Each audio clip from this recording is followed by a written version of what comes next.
Shalawama, everybody. I'm going to talk about Jesus' mother today. All right. It might sound like I'm playing the dozens, but I'm not. For y'all who are not old enough to know what the dozens are, that means talking about somebody's mama. Okay. Um, so here we go. I plan to do a video showing more of this. So what I'm going to tell you right now, look at this beautiful tree. Aren't these beautiful? What I'm going to tell you right now is about Jesus' mother. This content comes from the book, The Devil's Pulpit. The link to the free PDF is in the description area of this video. I think you can get this information somewhere around page 128 to 41 or something like that, all right?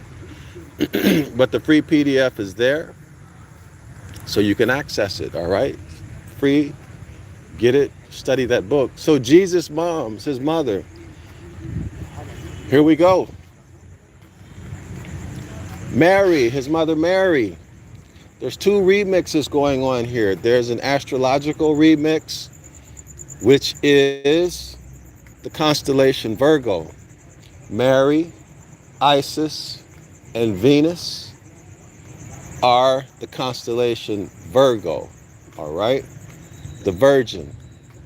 She has and is recognized by a very, very bright star in the position of her arm, and in her hand there are a couple stars. They're called together the Spica something. It escapes me right now. I'll remember it later. Maybe Spica Virginalis or something like that. It's in the book, y'all, so check it out. These are the stars, or those are the stars that make up her hand, okay? This is why the Virgin Mary, Jesus' mom, is called the handmaiden, as opposed to any other type of maiden, such as a foot maiden, okay? This is why she's called the handmaiden. The star in her arm is called the Vendimatrix, okay? All right, so that is the astrological remix. Now let's get into the mythological remix. Mary, the mother of Jesus, is, oh, by the way, I'm at the park, y'all. You see all of this stuff is out. Isn't this nice? Like really beautiful stuff. I don't know if this stuff is for sale or what. It's usually not here, but it's here now. So I think they're going to have some type of festival. But anyway, let's get back to it. All right, so Mary, in religion, and I suppose, well, here's a remix, New Testament pulling or extracting a story from the Old Testament, such as the Virgin Mary is Miriam, Moses' sister. Okay, that's where they came up with that name. All right. Miriam, Moses' sister. And there's a reason for that. Okay, there's a reason for that. And the reason is the astrology. All right. So as Moses led the people through the Red Sea, and as they came out of it on the shore, Pharaoh, riding on his horse, and all of his men were killed. And Moses, Aaron, and Miriam walked over the shore. All right, so that shore would be what? That shore would be the horizon.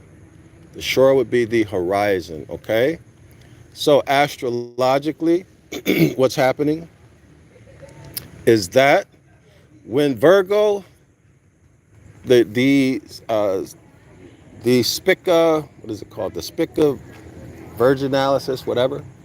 When that's on the horizon, Virgo on the horizon, Pharaoh is below the horizon, which means Pharaoh would be under the water. In other words, when you look up into the sky, or you look right past the horizon, you'll see Virgo Okay, you'll see Virgo, that's Spica, part of the constellations, and you cannot see Sagittarius, which is representative of who? Pharaoh. So Pharaoh is drowned under the water. Y'all got that? And then Polax is way, way up, up, up at the meridian. Okay, this is the outer edges of space. All right, so that's what you would see astrologically. So that's the astrological story behind that. Now let's get into the dozens aspect of it. So when we get into the mythology of it, this is the second remix, okay, y'all? The mythology of it is this. Mary is Marina.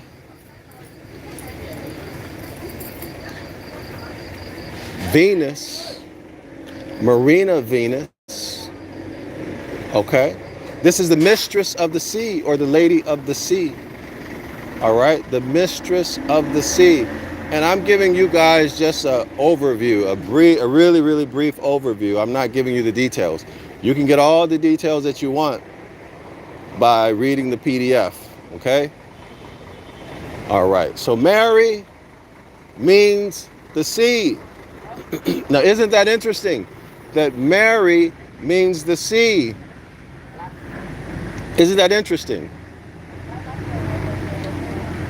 Mary means the sea. Mary is the lady of the sea, the mistress of the sea. This is taking us back to what, y'all? Dogon. Mermaids. Y'all see that? Taking us back to mermaids, Dogon, Oannes. Look at this beautiful tree.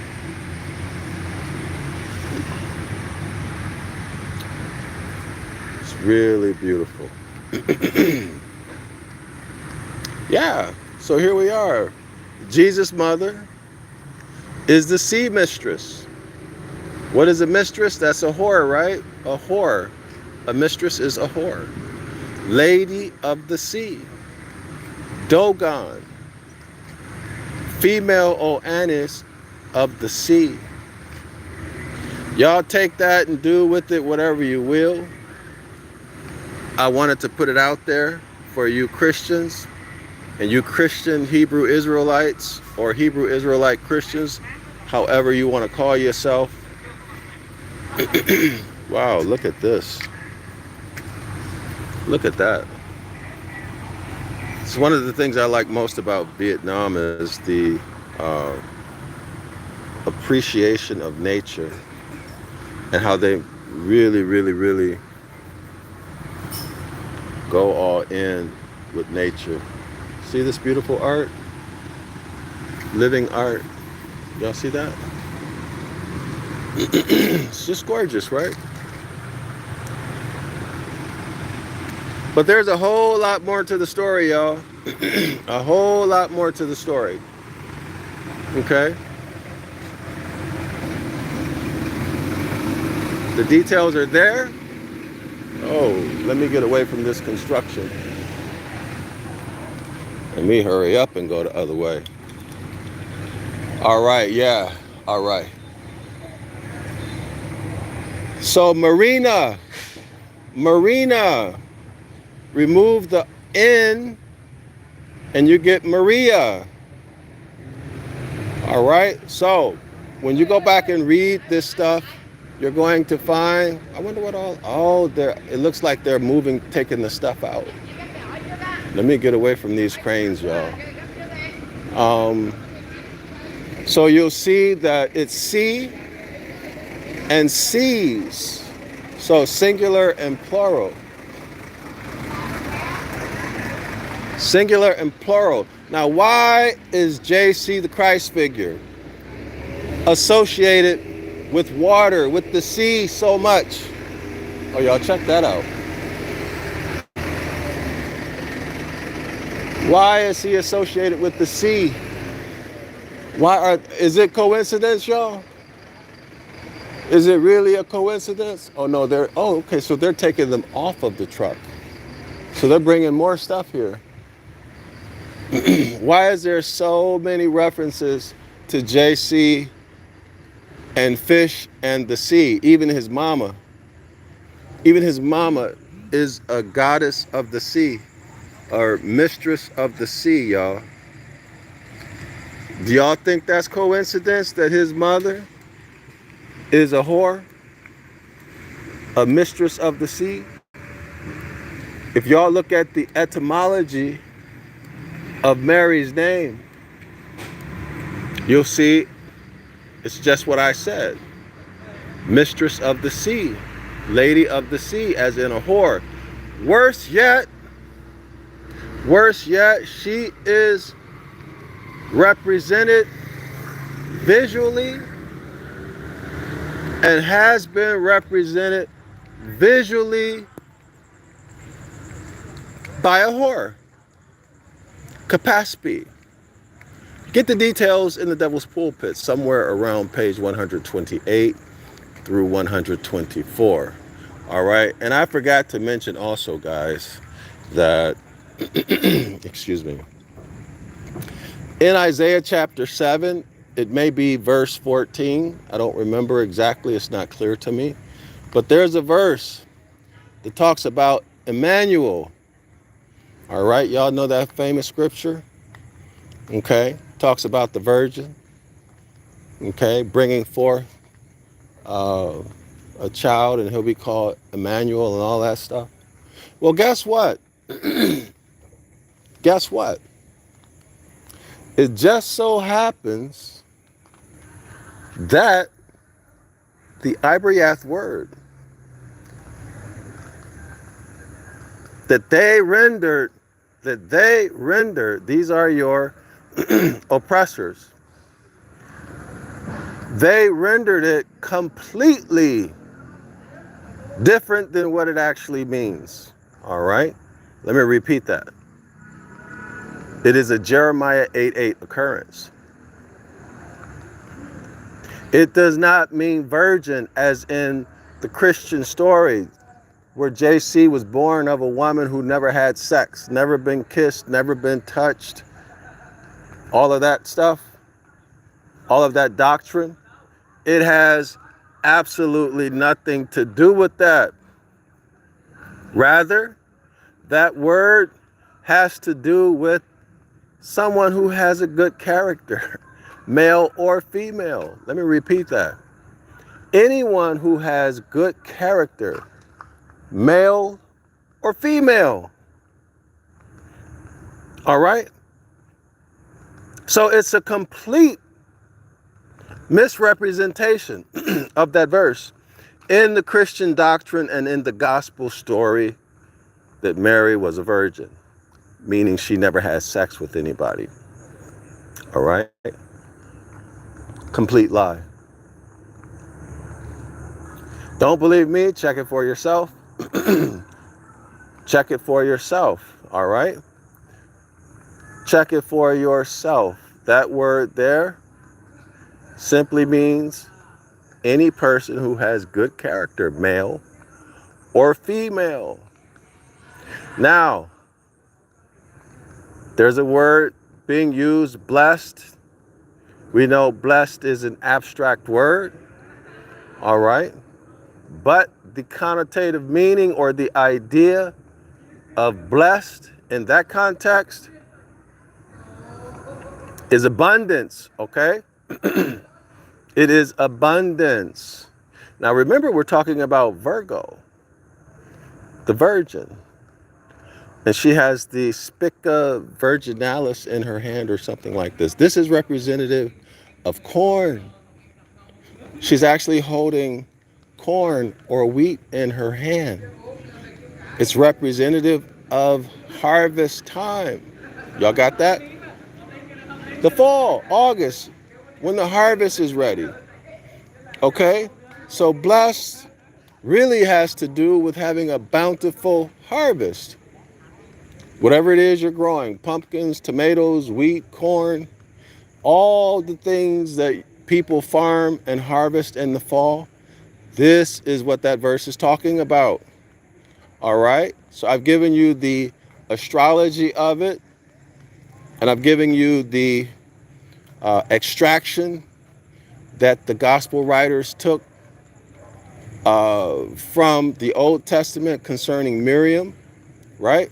And I've given you the mythology of it, including the etymology associated with the story. So there's really nothing else I can do for you. If you want to know more, download that PDF,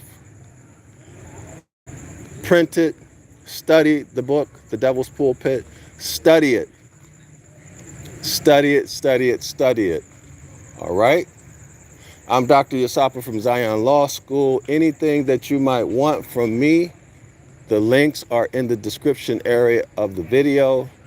And anything that you may want to do for me to help me bring this message forth in my ministry, the links are in the description area of the video. Be sure to leave a comment, subscribe if you haven't already subscribed to my YouTube channel. Support this by sharing it, okay, y'all? A lot of you have said some pretty nice things in your comments and emails. Especially someone sent the comment saying that my YouTube channel should have more subscribers. And I really, really appreciate that. However, or not however, the problem is that YouTube shadow bans the work that I'm doing. So I really, really need you guys to show support by sharing the videos, okay? I'll see y'all on the next one.